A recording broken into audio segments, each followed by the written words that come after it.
श्री शिवाय नमस्तुभ्यं दोस्तों, स्वागत है आपका आपके अपने चैनल शिव भक्ति मार्ग में। आप सभी जानते हैं अधिक मास का समय चल रहा है और इस बार श्रावण युक्त अधिक मास की प्राप्ति हमें पूरे 19 वर्षों के बाद हुई है। तो महादेव के आराध्य श्री हरि विष्णु का पूजन भी हमें इस अधिक मास में करना चाहिए। इस मास को पुरुषोत्तम मास के नाम से भी जाना जाता है, यानी कि भगवान श्री हरि विष्णु का ही एक और नाम पुरुषोत्तम।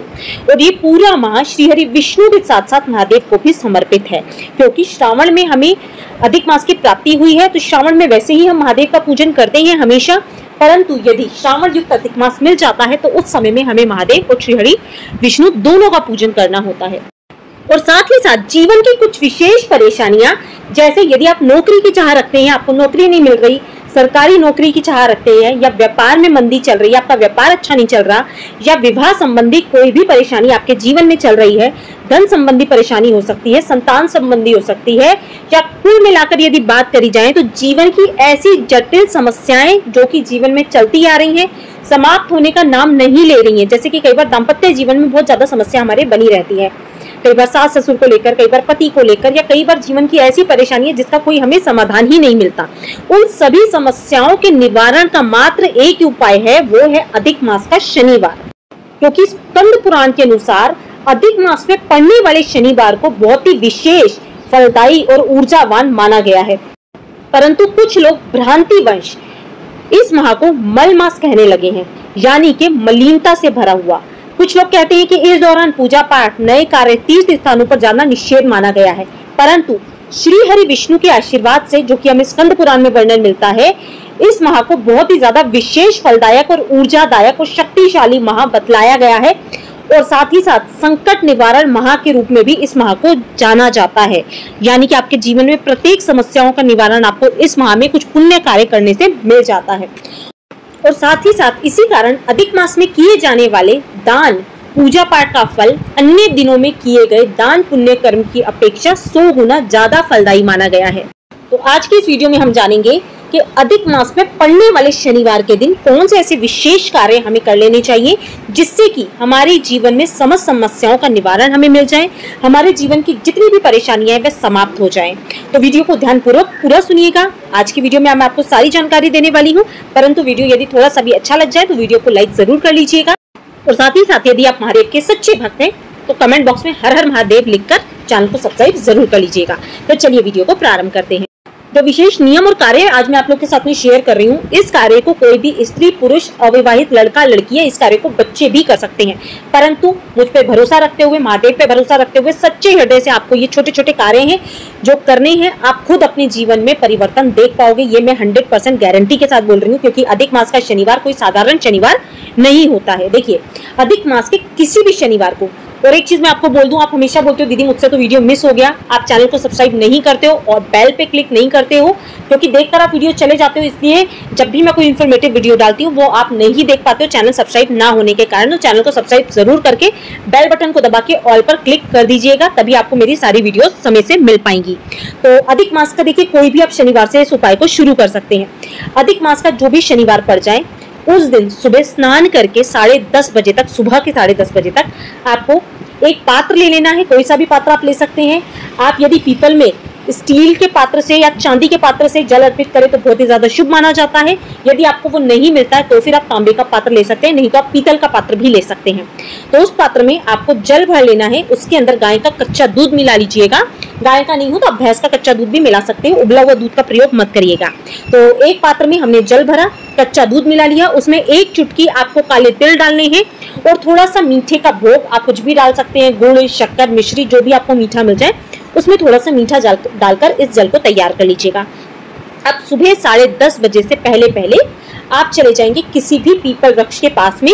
यदि पीपल वृक्ष किसी मंदिर में लगा है तो बहुत अच्छी बात है, नहीं तो ऐसे पीपल वृक्ष के पास में जाइएगा जो पूजनीय हो, जिसकी पूजा लोग करते हो। ठीक है, इस तरह के पीपल वृक्ष के पास आपको चले जाना है। और यदि आपको कोई बहुत ही वर्षों पुराना पीपल का वृक्ष मिल जाए तो उसमें यह उपाय करना सबसे ज्यादा सर्वोत्तम माना गया है, क्योंकि जितना पुराना वर्ष पीपल का होगा वृक्ष, उसे कल्प वृक्ष के समान माना जाता है शास्त्रों में। तो आप किसी भी शनिवार को, ये जो मैंने आपको जल बताया जिसमें हमें कच्चा दूध, काले तिल, थोड़ा सा मीठा मिला लेना है, वह जल का लोटा लेकर आप पीपल वृक्ष के समक्ष चले जाएंगे। पूर्व दिशा की ओर मुख करके आपको इस जल को पीपल वृक्ष में अर्पित कर देना है, इस तरह से स्मरण करते हुए कि महादेव और श्री हरि विष्णु मेरे समक्ष, मेरे सामने खड़े हैं, मैं उन्हें जल अर्पित कर रही हूँ। जल अर्पित करके आप अपने जीवन की जो भी आपके जीवन में परेशानी चल रही है उस परेशानी को पीपल वृक्ष के समक्ष जरूर कहें। और जिस तरह से हम अपने बच्चों या घर में किसी को भी हम गले लगते हैं, उस तरह से पीपल के तने से गले लगकर अपने दिल की बात, जो भी समस्याएं हैं, पीपल वृक्ष से कहें। साक्षात नारायण का स्वरूप माना गया है पीपल वृक्ष को। उन्होंने भागवत गीता में खुद कहा है कि वृक्षों में मैं पीपल वृक्ष हूँ और महा में मैं अगहन मास हूँ, कार्तिक हूँ। तो पीपल का वृक्ष को साक्षात श्री हरि विष्णु का रूप बतलाया गया है। इसे आप साधारण बात मत समझिएगा। इस उपाय को करके आप खुद मुझे कमेंट करेंगे कि दीदी मेरे जीवन में ये परिवर्तन आया है।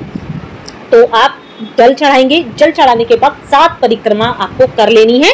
7 परिक्रमा अपने सीधे हाथ से, जैसे घड़ी की सुई घूमती है उसी तरह से आपको परिक्रमा कर लेनी है। क्योंकि एक कमेंट मेरे पास आया था, दीदी परिक्रमा करनी किधर से है। तो जो आपका सीधा हाथ होता है एंटी क्लॉकवाइज, जैसे घड़ी की सुई घूमती है, इसी तरह से आपको परिक्रमा कर लेनी है। परिक्रमा करने के बाद वहां पे प्रणाम करें, अपनी मनोकामना कहते हुए अपने घर को आ जाए। और आप मेरा यकीन मानिएगा, वनस्पति शास्त्र में हमें ये वर्णन मिलता है, मूर्ति पूजा जब हम करते हैं उससे अधिक फलदायी वृक्षों का पूजन बतलाया गया है। जैसे तुलसी का पूजन, बेल वृक्ष का पूजन, पीपल का पूजन, केले के वृक्ष का पूजन। क्योंकि जितनी जल्दी मूर्ति पूजन से हमारी मनोकामना पूर्ण नहीं होती, उतनी ही जल्दी वनस्पति शास्त्र में वृक्षों, पेड़ पौधों के पूजन से हमारी मनोकामना पूर्ण होती है। क्योंकि उस वृक्ष के अंदर सदैव प्रभु का निवास माना गया है। तो इसीलिए आपको छोटा सा उपाय कर लेना है, परंतु इस उपाय को 10:30 से पहले कर लेना है। और यदि महिलाएं हैं तो सिंदूर का तिलक जरूर लगा दें, लड़कियां हैं तो रोली का तिलक लगा दें और उसे अपने गले में धारण कर लें। कवारी जो लड़कियां हैं रोली के तिलक को, और सुहागन महिलाएं हैं तो थोड़ा सा तिलक जब आप पेड़ में लगाएंगे उसके बाद अपनी मांग में उस सिंदूर को धारण कर सकते हैं। ये तो बारी है सुबह की पूजा की। अब शनिवार के समय, शाम को समय मैं आपको बता देती हूँ। जैसे सुबह 10:30 से पहले इस उपाय को कर लेना है। शाम को जो दीपक का उपाय आपको करना है वह करीब आपको 6 से 7:30 के बीच में करना है। अब कुछ लोग बोलेंगे कि दीदी हम तो जॉब पे जाते हैं, हम क्या करें, परंतु शाम का दीपक संध्या काल में ही प्रज्वलित किया जाता है। तो शाम को आप एक चौमुखा दीपक बना लेंगे। चौमुखा मतलब होता है 4 बाती लगा के, जैसे हम 2 बाती को क्रॉस में रखते हैं तो ये चौमुखा दीपक बन जाता है। स्क्रीन पे फोटो दे दूंगी, ध्यान से आप समझ लीजिएगा। इस चौमुखी दीपक के अंदर जो आपको तेल भरना है वो भरना है सरसों का तेल, अन्य कोई भी तेल इसमें नहीं चलेगा। सरसों का तेल भर दीजिएगा। यदि आपके पास काले तिल हैं तो 1 चुटकी काले तिल डाल दीजिएगा। परंतु दीपक के नीचे स्थान देने के लिए जो काले साबुत उड़द होते हैं वो मार्केट से आप पहले ही लाकर रखें। क्योंकि आप देखिए वीडियो बाद में देखते हैं फिर बोलते हैं दीदी ये सामग्री तो हमें मिल ही नहीं रही। तो दीपक के नीचे आपको काले साबुत उड़द ही रखने हैं, ध्यान रखिएगा। तिल यदि मिल जाते हैं तो दिए के अंदर 1 चुटकी तिल डाल दीजिएगा। अब इस दीपक को शाम को, जैसे मैंने आपको बताया, 6 से 7:30 बजे के बीच पीपल वृक्ष के नीचे जाएंगे। इस दीपक के नीचे काले उड़द का आसन दीजिएगा, यानी काले उड़द थोड़े से रख दीजिएगा और उसके ऊपर दीपक रख के आपको प्रज्वलित कर देना है अपनी जो भी समस्याएं हैं वो कहते हुए। और यदि आप इस उपाय को सरकारी नौकरी के लिए कर रहे हो तो 9 इस तरह के दीपक आप तैयार कर लीजिएगा। प्रत्येक दीपक के नीचे थोड़े से काले उड़द रख के 9 दीपक आपको प्रज्वलित कर देने हैं। यदि सरकारी नौकरी के लिए कर रहे हो तो आप 9 दीपक लगाएं, नहीं तो आपको केवल 1 ही दीपक लगाना है यदि कोई समस्या, व्यापार संबंधी जो भी जीवन में परेशानी चल रही है। अब बारी आती है कि दीदी इस उपाय को करना कितनी बार है।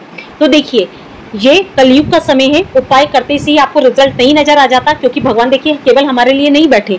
आप सभी जानते होंगे द्वापर का युग हो, चाहे सतयुग हो, चाहे कोई सा भी युग हो, करोड़ों वर्षों तपस्या करने के बाद ही भगवान प्रकट हुआ करते थे। परंतु कलयुग को ये आशीर्वाद मिला है, मनुष्य की कम पूजा साधना में भी उसे भगवान उत्तम फल की प्राप्ति देते हैं। परंतु कम का अर्थ ये नहीं होता कि एक ही दिन हमने उपाय करा और आज के आज ही हमें रिजल्ट नजर आ जाएगा। तो इस उपाय को कम से कम आपको 33 शनिवार करना है, ठीक है। अब कुछ लड़कियां बोलेंगी या महिलाएं बोलेंगी दीदी बीच में पीरियड्स आ जाए, तो जो पीरियड्स आ गया जिस शनिवार को, उस शनिवार को आप काउंट मत करिएगा।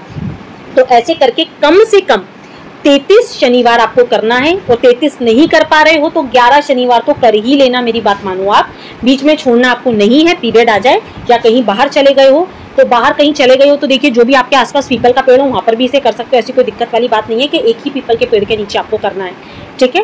तो पीरियड आ जाए तब तो देखिए आपको करना ही नहीं है, परंतु इस उपाय को कम से कम 11 से लेकर 33 शनिवार तक आपको करना है। क्योंकि जो पीपल पूजा का जो विधान शनिवार की पूजा का बतलाया गया वो 3, 7, 33, 27 की संख्या में बतलाया गया है। इसमें 11, 21, आप ऐसे भी कर सकते हो, परंतु जो विशेष संख्या बतलाई गई है वो 3, 7, 33, 27 बताई गई है। तो 11 से लेकर 33 शनिवार तक आपको इस उपाय को करना ही करना है। आप खुद जब इस उपाय को करोगे तो आपको जो चमत्कारी रिजल्ट मिलेगा इससे, वो आप मुझे खुद बताओगे। क्योंकि यदि इस उपाय को 2 तरह से किया जाता है, यदि आपके जीवन में शनि की भी कोई समस्या चल रही है, शनि संबंधी परेशानी चल रही है या पितृदोष चल रहा है, तब भी आप इस उपाय को कर सकते हो। आपको चमत्कारी परिवर्तन अपने जीवन में देखने को मिलेंगे। तो छोटा सा कार्य है, इसे करना जरूर। और आशा करती हूँ वीडियो अच्छा लगा होगा। वीडियो अच्छा लगा हो तो वीडियो को लाइक करके चैनल को सब्सक्राइब जरूर करिएगा। और आपको यदि कुछ भी परिवर्तन देखने को मिलता है तो मुझे कमेंट बॉक्स में कमेंट जरूर करिएगा। और इस उपाय को अपने अन्य प्रियजनों के साथ भी जरूर शेयर कर दीजिएगा। क्या पता उनके जीवन में इसी तरह की कुछ परेशानियां चल रही हो। तो मिलते हैं अपने नेक्स्ट वीडियो में, तब तक के लिए श्री शिवाय नमस्तुभ्यं, जय माता रानी।